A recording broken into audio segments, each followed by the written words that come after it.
Mga kapuso, nakataas po ngayon ang thunderstorm advisory sa ilang karatig lugar ng Metro Manila. Ayon sa pag-asa, apektado po ng ulan ang Rizal, Laguna, Bulacan, Batangas at ang Quezon.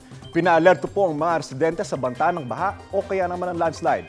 Tatagal po ang nasabing thunderstorm advisory hanggang 8:55 ngayong umaga. Ilang bahagi rin ng bansa kasama ang Metro Manila ang posibleng makaranas po ng mga local thunderstorm ayon po yan sa pag-asa.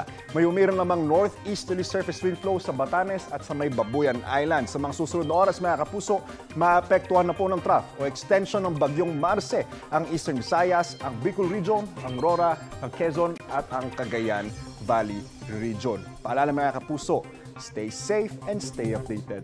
Ako po si Anjo Pertiera. Know the weather before you go. Para Mark Safe lagi, mga kapuso.